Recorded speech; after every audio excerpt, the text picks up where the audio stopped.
As we emerge from the global COVID pandemic, the lines between business and technology have never been more dependent, and the role women contribute to digital transformation will be a significant part of our economic and equitable recovery. As part of our Limitless series today, we'll be talking with a British businesswoman who established a 38-year career in global financial services. She is a speaker and role model for driving the inclusion agenda. Her damehood was awarded in 2017 for her services to the UK economy during her 5-year tenure as CEO of Lloyd's of London Insurers. We're delighted to continue our series of interviews with pioneering women in industry, and today we are honoured to have with us Dame Inga Beale. Inga, welcome. Thank you, Ruth. Pleasure to be here. It's lovely to have you join us today. Thank you. Inga, as I look back at your career history and stellar achievements, I was struck that you started with a STEM career and had a real appetite for maths. Would you tell us a little bit about that? Yeah, actually, my love of maths started really quite early, probably when I was about 7. And I just loved it. And I used to take extra lessons for maths just because I was so fascinated by it. And it was funny, actually, because my father was a linguist. He was a teacher. He taught languages. My mother worked in a law firm. So it wasn't through either of them that I got my love of numbers. But I think it was my grandparents on my mother's side.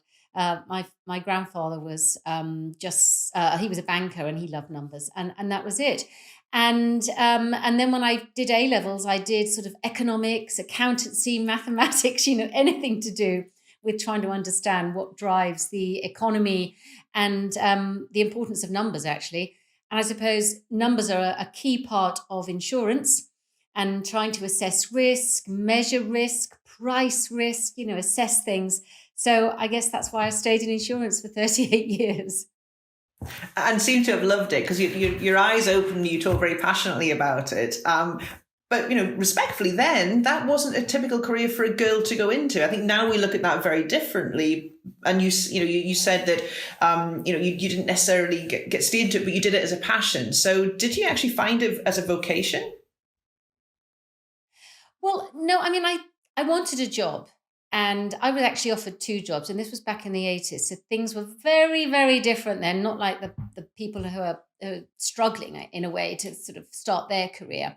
But I was offered 2 jobs, and one was a trainee accountant for the Civil Aviation Authority, and one was a trainee underwriter at an insurance company.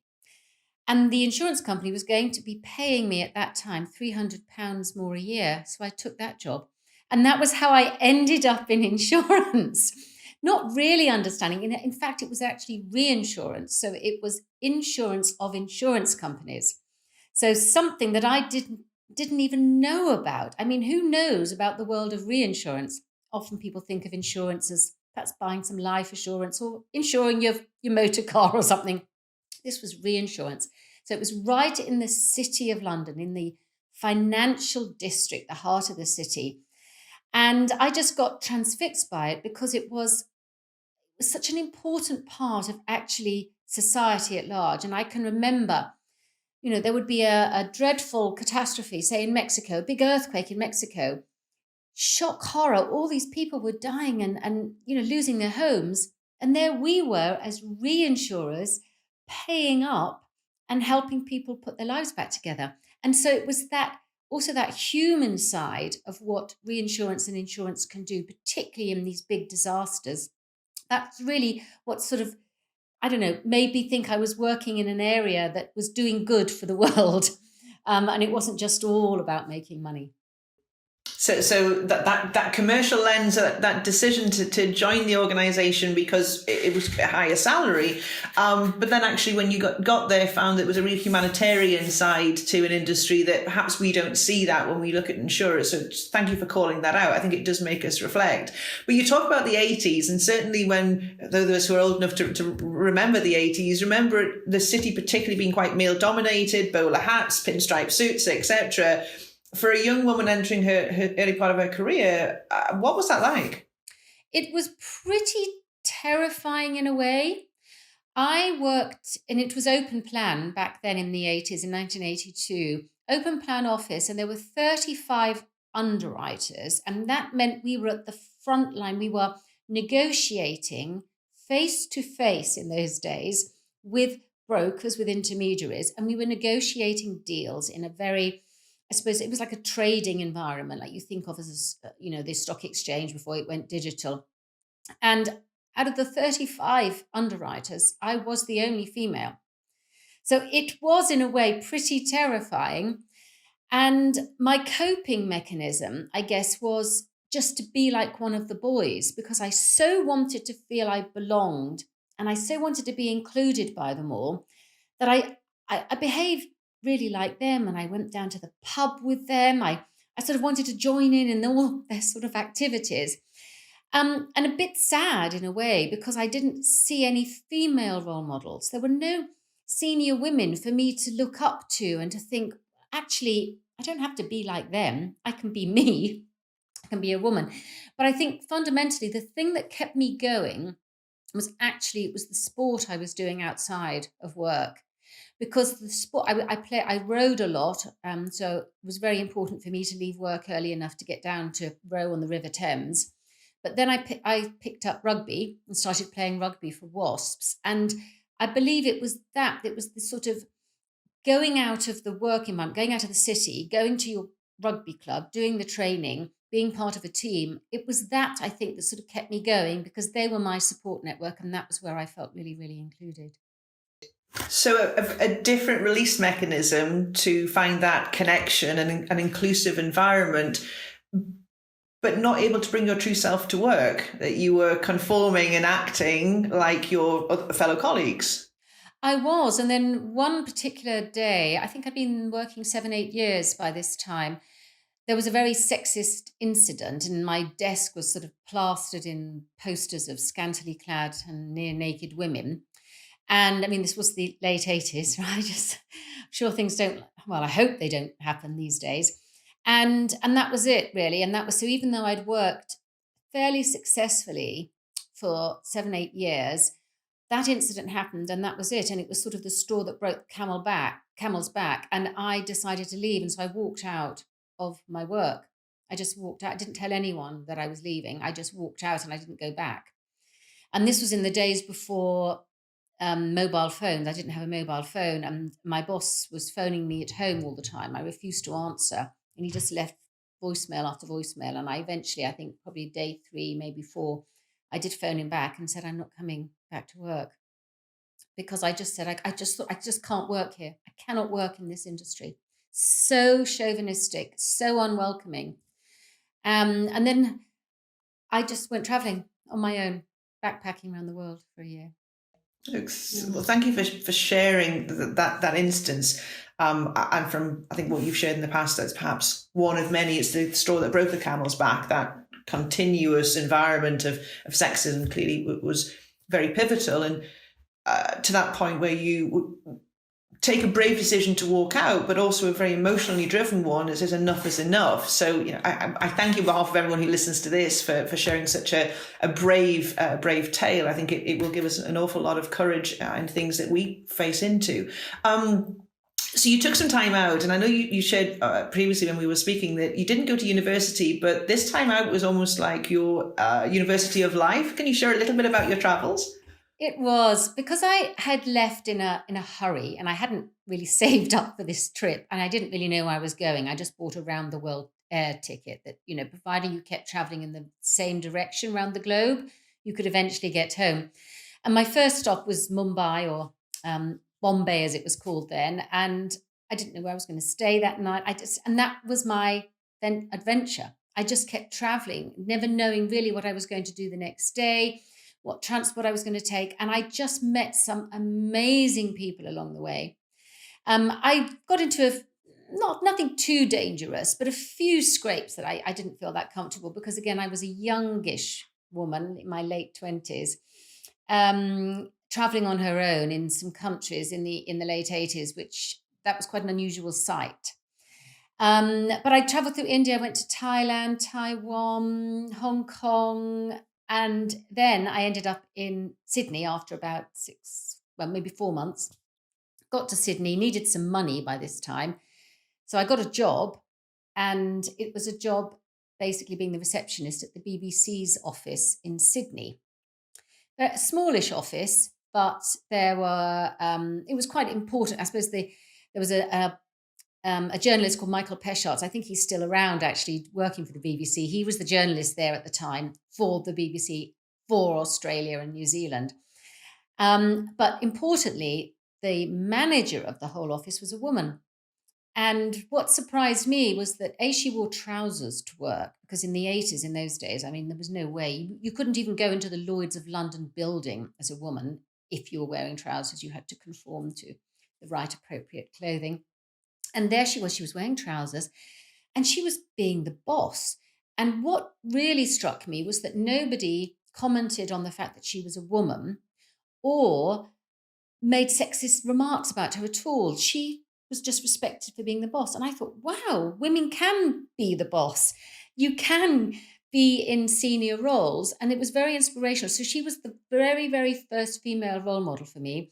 And when I went back and ended up back after a year, I said, I'm going to be me. I'm going to do how I want to do it. I'm not going to conform to other people's expectations of how I should behave. And she had a real impact, very positive impact on me.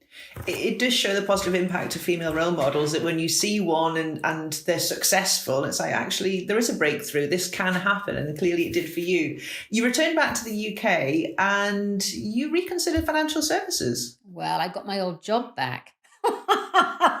My boss, when he heard I'd returned, he offered me a job. And it was funny, though, because I said, yes, I'm coming in on my terms. And I actually didn't take a permanent position. I said, no, I'll come in on a contract, because I wanted to maintain some flexibility. And then within a year, I got offered another job. It was with another insurance company, and I took that.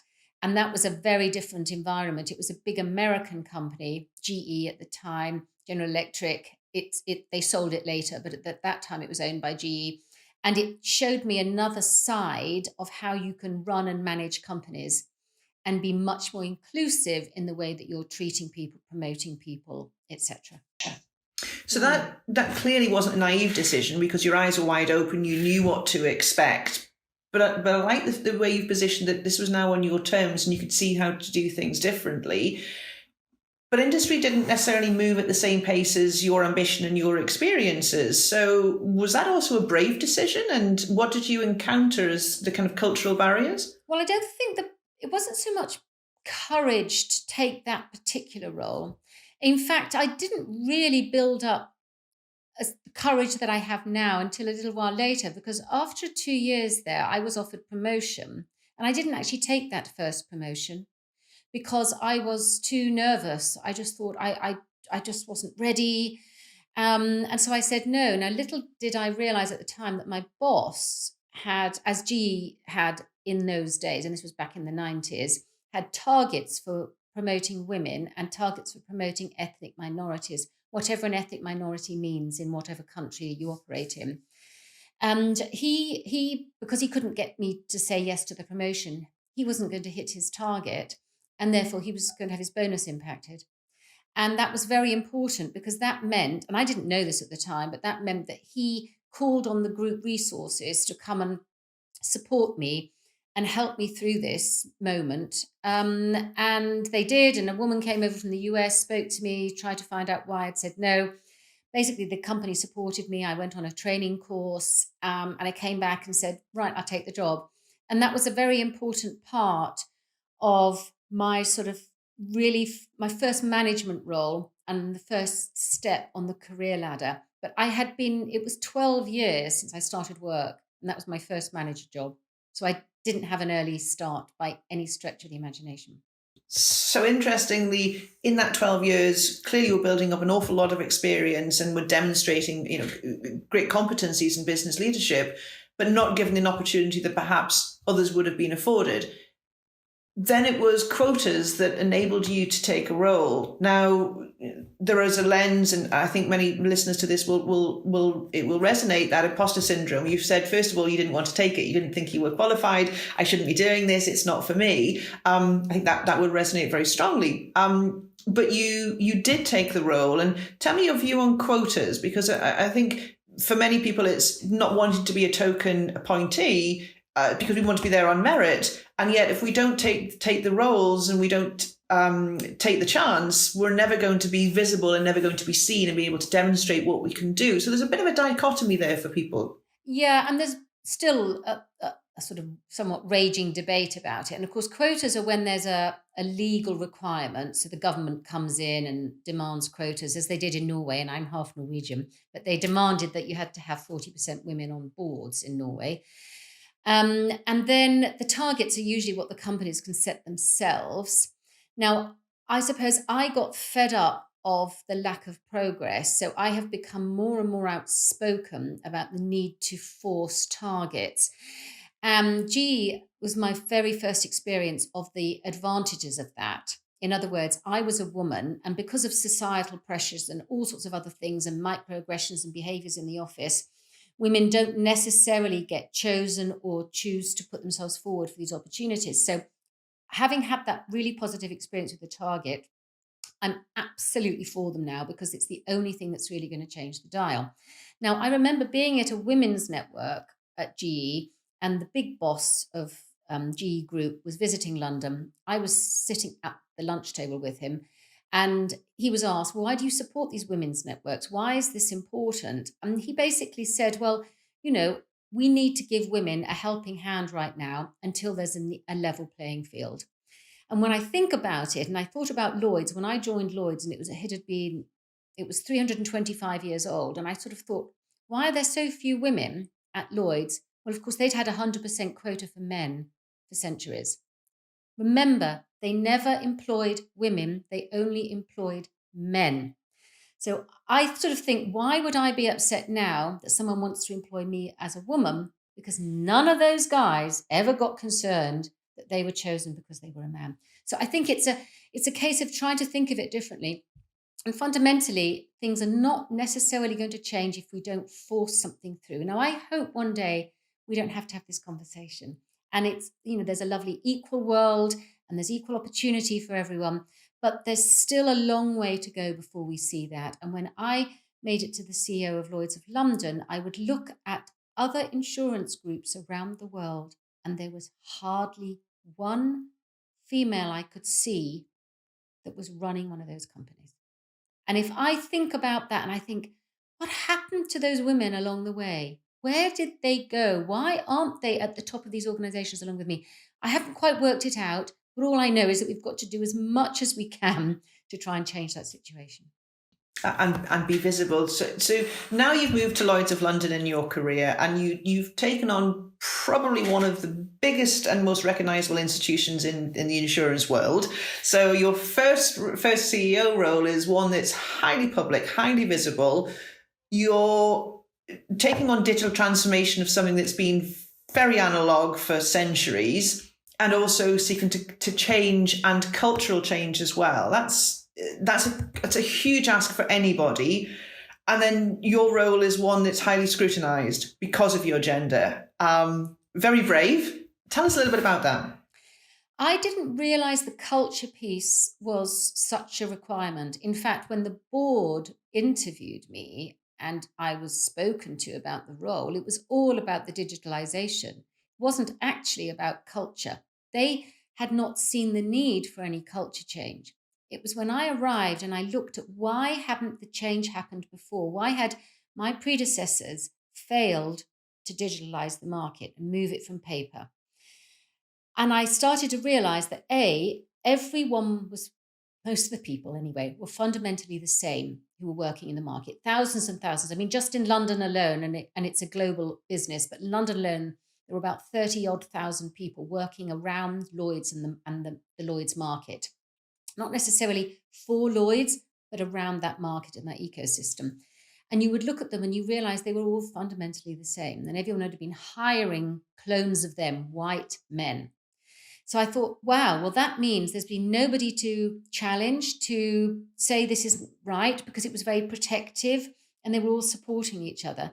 And then the other thing I realized, with no diverse and different voices, there was no creativity. There was no innovation coming through.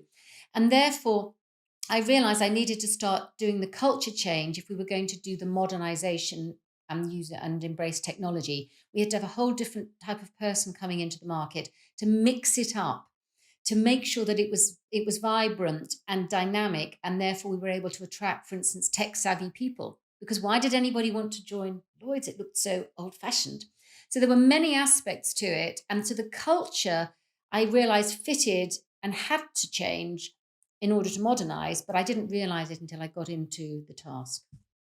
Clearly, and as a technology company, Thoughtworks builds products and services for a real broad church of citizens. That's the nature of how you build technology. And what you're describing is an organisation that really wasn't representative. Everybody needs to buy insurance, and most people do purchase insurance of some shape or form.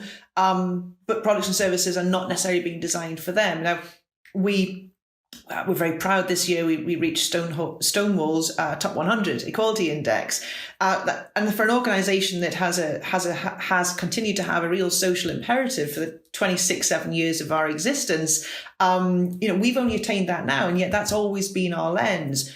In Lloyd's, you created Pride at Lloyd's, and that was very important to you to make sure that there was inclusion and was safe representation for people. Can you talk to us a little bit about how you instigated that into an organisation that really wasn't accustomed to it? Again, I didn't actually go out to do all of that. I started talking at town hall meetings, gatherings, in my blog about the lack of diverse faces and voices. I started to look out at a sea of white men, and I said, where are all the women? Where are all the non-white faces? Where are all the people who are perhaps from the LGBT community? And I started to use words like lesbian and bisexual, and people were sort of giggling. This was in-person meetings at those days. Their heads bowed a little, giggling, probably in embarrassment. And I just thought, this is very odd, that people have obviously never talked about this stuff before. So I just kept talking about it and talking about it. And then these groups formed themselves, if you like. I didn't go to them and say, you need a Pride at Lloyd's group, you need an LGBT group, you need a women's group. I didn't do that, but they realized that they were empowered to do this themselves. And so these employee resource groups were formed, and Pride at Lloyd's, I always remember that fantastic sort of launch where we had an evening celebration, and we had some guests. Actually, one of the guests from Stonewall came and talked about the importance of it. But the thing that really struck me was the older guy who'd been working at Lloyd's for 30 years. And he came up to me that evening and he said, and he had a slight tear in his eye, and he said, Inga, I never thought I'd see this day. I never thought I'd see a launch of something like this. And I assumed he was going to come out of the closet and tell me that he was gay. In fact, he told me that his son was gay, and he'd been in the closet all this time about his son being gay because he was worried about reaction from his co-workers. Now, isn't that a sad state of affairs? And that was only in 2015 that conversation took place. So we've still got, I think, quite a way to go as businesses in order to have the right conversations, to make people feel that they can talk openly about these things, no retribution, no nasty remarks, and they can talk about it in a constructive way, and therefore bring more of themselves to work, because we all know that bringing more of yourself to work improves productivity. Indeed. And one of the reasons we set up Limitless was to actually create safe spaces for unsafe conversations. And as we recognise that fortunately now women are taking on more senior roles and are having more influence and a seat at the table, arguably, we also recognise that transformation has been very slow, and that when women get to senior levels, that there are very few of them. And you can go into a boardroom and you can still be the only female. It reminds me of your experience when you said you were one of a team of 35. That's fairly indicative of excos across many of the corporate institutions that we see. So for us, it was very important to create this forum. And I'd love to get your thoughts and views now about boardrooms and non-execs, because, a senior female executive, for her experience, should be setting an agenda and setting strategic direction.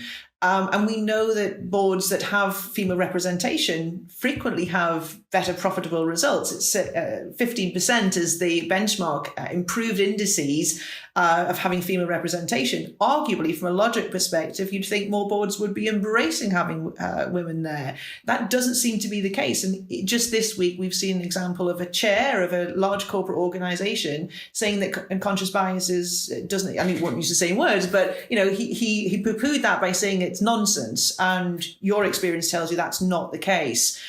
How important is it to have female representation on boards, and what can women do to have presence there? It is vital. And of course, they also say that you have to have at least 3 of you. And I do remember before in previous roles, actually, just being part of the executive and being perhaps the only change agent around the table of 10. You can't do it on your own. And the similar thing happens if you're the lone female voice. You really need 3 of you before you can have a huge impact. And it is an absolutely positive impact. And of course, the difference is all of us as individuals come at things from a different angle, our own experiences. And if you don't have those diverse voices around the table, you won't have that breadth of discussion, that breadth of challenge. You won't have that creativity. And that's why it's important to get that diversity around the table. Indeed. And I love the way you also remind us that you need to be more than one, because if you're the sole female in that environment, it must be exhausting. And you've certainly been a trailblazer and leading the direction for women in financial services and women in leadership. Inga, would you like to share any last thoughts, perhaps, what you would tell your 18-year-old self? I would just tell myself, believe in your own ability, because I did have a lack of confidence when I was younger. And I just look back now and I say, believe in your own ability. You can do amazing things. Don't put a glass ceiling above you. Smash right through it. What wonderful words. Inga, thank you so much for joining us today. Thank you.